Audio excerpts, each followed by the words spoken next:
Dear students, welcome to the lecture line of numerical analysis. Myself Dr. Virendra Prasad.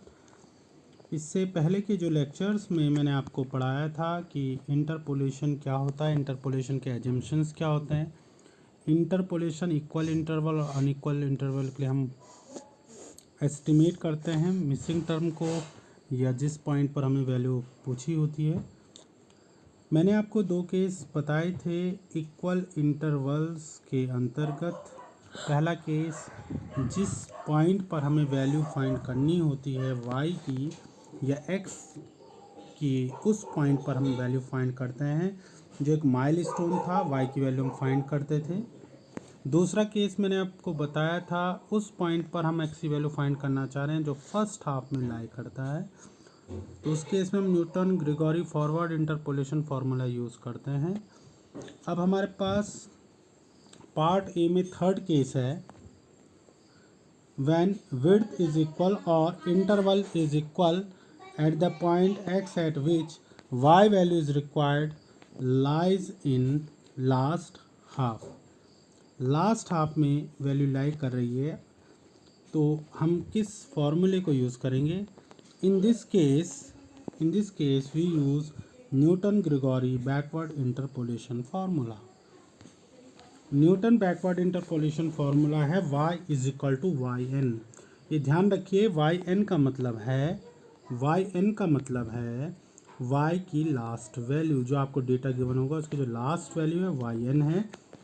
Newton forward फार्मूले में हम first value को लेते हैं वाई नॉट को, तो ये फार्मूला हो गया y is equal to y n plus nabla y n plus u plus 1/2 factorial nabla 2 y n plus u plus 1 u plus 2/3 factorial nabla 3 y n plus u plus 1 u plus 2 u plus 3/4 factorial nabla 4 of y n plus up to so on.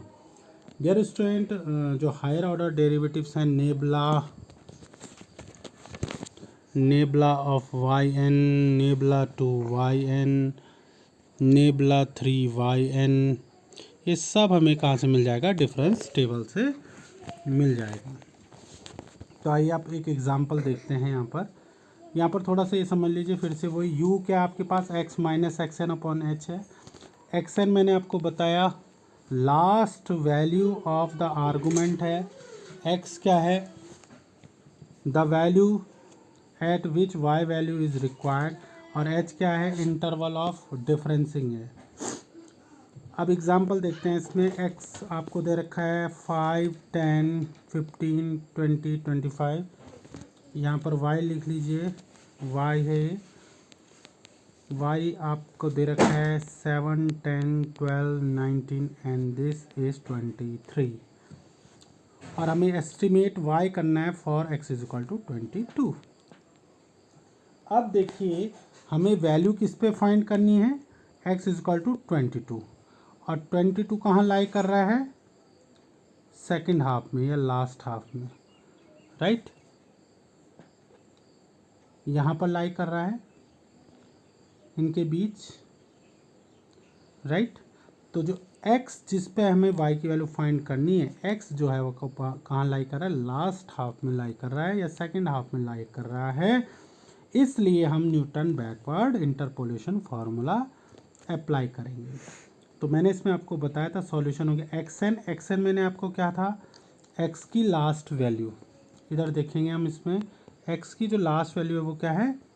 25 है। तो x n कितना हो गया? 25। x कितना है आपके पास? 22। x क्या था जिस पर हमें वैल्यू फाइंड करनी है, और h क्या आपका? इंटरवल ऑफ डिफरेंसिंग देखिए कितना है? 5, 10, 15, 20, 25। तो कितना डिफरेंस है? 5 का डिफरेंस है। u हो गया x minus x n upon h, x है हमारे पास 22, एक्स एन है 25 अपॉन 5, 22 माइनस 25 माइनस 3 अपॉन 5, तो माइनस 0.6। तो ये हो गई हमारे पास u की value. Now we move to next page. Dear student, ये मैंने बैकवर्ड डिफरेंस टेबल बनाई है। x की वैल्यू 5, 10, 15, 20, 25, और y की जो वैल्यू है आपके पास 7, 10, 12, 19 and 23, right? Backward difference table में मैंने आपको बताया था बॉटम से स्टार्ट करते हैं। 23 माइनस 19 कितना आ गया 4, 19 माइनस 12 कितना आ गया 7, 12 माइनस 10 कितना आ गया 2 और 10 माइनस 7 कितना आ गया 3। क्लियर। तो ये बैकवर्ड डिफरेंस टेबल तो आपको आती है बनाने, मैंने लास्ट लेक्चर में सिखा रखा है। इस कैलकुलेशन को देखते हैं। यू कितना हो गया -0.6, वाई एन कितना हो गया, वाई एन मैंने क्या बताया था last value of y 23। Nabla y n का मतलब क्या हो गया, फर्स्ट बैकवर्ड डिफरेंस की लास्ट वैल्यू ये 4 है। नेबला टू वाई एन कितना है आपके पास -3 है। नेबला 3 वाई एन कितना है आपके पास -8 है। नेबला 4 ऑफ वाई एन कितना है -14, राइट। बस अब इन वैल्यूज़ को हमें किस में यूज़ कर देना है, backward Newton Gregory backward interpolation फार्मूले। फार्मूला क्या आपके पास y is equal to y n plus u nabla y n plus u plus 1/2 factorial nabla two y N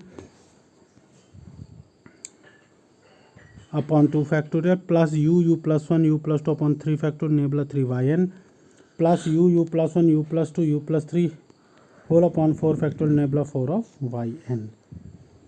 तो अब ये वैल्यूज़ मैंने रख ली है यहाँ पर। u कितना आपके वाई एन कितना आपके पास 23 plus u nabla n plus u plus 1। Dear student इसको प्लस कर लीजिए, ये 0.6 प्लस 1 है, ये प्लस कर दीजिए, राइट।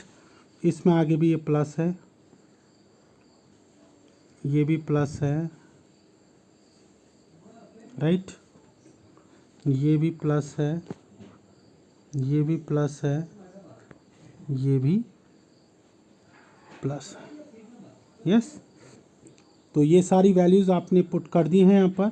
इसके बाद आप इसको सॉल्व करेंगे, जो y की वैल्यू आएगी that will be the value of y for x is equal to 22, right. तो आई होप आपको ये समझ में आया होगा केस। विड्थ तो इक्वल है मगर the point x eight which y value is required lies in second half. So in this case we use Newton-Gregory backward interpolation formula. Now we move to page number 3rd.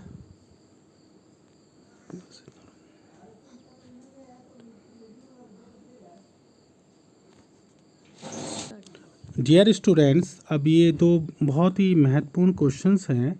इससे आपको Newton forward और backward में difference और क्यों हम forward को apply कर रहे हैं बैकवर्ड को अप्लाई कर रहे हैं ये आपको पता लगेगा। दोनों जगह मैंने सेम क्वेश्चन गिवन है और दोनों ही केस में आपको पॉलिनोमियल फाइंड करना है। फर्स्ट केस में आपको न्यूटन फॉरवर्ड लगाना है और सेकंड में न्यूटन बैकवर्ड लगाना है। अभी मैंने आपको बताया फॉरवर्ड से आप सॉल्व कैसे करते हैं, बैकवर्ड से आप कैसे सॉल्व करते हैं। लास्ट लेक्चर में फॉरवर्ड बताया था, इस लेक्चर में बैकवर्ड बताया। यहाँ पर पॉलिनोमियल पूछ रहा है तो फर्स्ट केस में जो u हो जाएगा x minus x not upon H होगा। बाकी तो इसमें फॉरवर्ड डिफरेंस टेबल बनेगी, इसमें बैकवर्ड डिफरेंस टेबल, इसमें फॉरवर्ड फार्मूला लगाएंगे आप, इसमें बैकवर्ड फार्मूला लगाएंगे। मगर फर्स्ट केस में u देखिए कितना हो जाएगा, u पॉलिनोमियल आपको कंस्ट्रक्ट करना है तो x की जगह आप x ही रखेंगे, ठीक है। और x नॉट की जगह रखेंगे फर्स्ट वैल्यू लिखेंगे x माइनस 0 और h की जगह रख देंगे 1। तो u आपका ये हो जाएगा u इज इक्वल टू क्या x। बाकी आप डिफरेंस टेबल से delta Y naught, delta two Y naught, Y naught, delta two Y naught, delta 3 Y naught, इन सब की वैल्यूज़ को फाइंड कर लेंगे, राइट। और अब इसमें देखिए न्यूटन बैकवर्ड जब आप लगाएंगे तो u इज इक्वल टू आप x की जगह x ही रखेंगे, एक्स एन हो जाएगा और h हो जाएगा। u is equal to x तो एक्स ही रहेगा, एक्स एन कितना आपके पास लास्ट वैल्यू ऑफ x वो आपकी कितनी है 4 है और h कितना आपके पास 1 है, ठीक है। तो ये 4 है, तो यहाँ से आपको क्या मिल जाएगा, आपको एक और पॉलिनोमियल मिलेगी। तो मेरा क्वेश्चन आप लोगों से ये है, आज आप लोग इस पे ध्यान करेंगे कि जब आपने फॉरवर्ड फार्मूले से पॉलिनोमियल निकाला तो क्या आया, बैकवर्ड से पॉलिनोमियल निकाला तो क्या आया, क्या अलग अलग आया या सेम आया। That is the important point two find from here either the polynomial will be same और नॉट, राइट। तो ये क्वेश्चन मैं आपके लिए छोड़े जा रहा हूँ ताकि आप लोग इस पर ध्यान करें, इसको सॉल्व करें। नेक्स्ट लेक्चर में मैं डिस्कस करूँगा कि पॉलिनोमियल सेम आते हैं या अलग अलग आते हैं, अगर अलग अलग आते हैं तो कब आते हैं, सेम आते हैं तो कब आते हैं, और इससे आपके आगे का जो इंटरपोलेशन का जो कंसेप्ट और अच्छा हो जाएगा और आपको पता लग जाएगा कि क्यों हम अलग अलग फॉर्मूले यूज़ कर रहे हैं, एक ही फॉर्मूले से काम क्यों नहीं चल रहा है। तो डियर स्टूडेंट्स, आई होप आपको ये लेक्चर समझ में आया होगा और आप इनको सीख रहे होंगे घर में अच्छे से। मैंने आपको जो एग्ज़ाम्पल्स भेजे हैं आप उन एग्ज़ाम्पल्स को भी करते रहिए और ये जो लेक्चर हैं इनको बार बार देखिए। एक लेक्चर में हम एक टॉपिक इसलिए ले रहे हैं ताकि आप उन टॉपिक को अच्छे से समझें, और ये प्लेलिस्ट में एक सीक्वेंसल उसमें फॉर्म में भी लगे हुए हैं। अगर आप पहला नहीं पढ़ा है आप लोगों ने तो पहले उसको पढ़ लीजिए ताकि आपको नेक्स्ट लेक्चर समझ में आए। लेक्चर सीक्वेंसल लगे हैं तो आपको समझने में आसानी रहेगी, उसके बाद आप बुक से इजीली क्वेश्चन कर पाएंगे। So thank you very much for this lecture. पंखा खोल दो।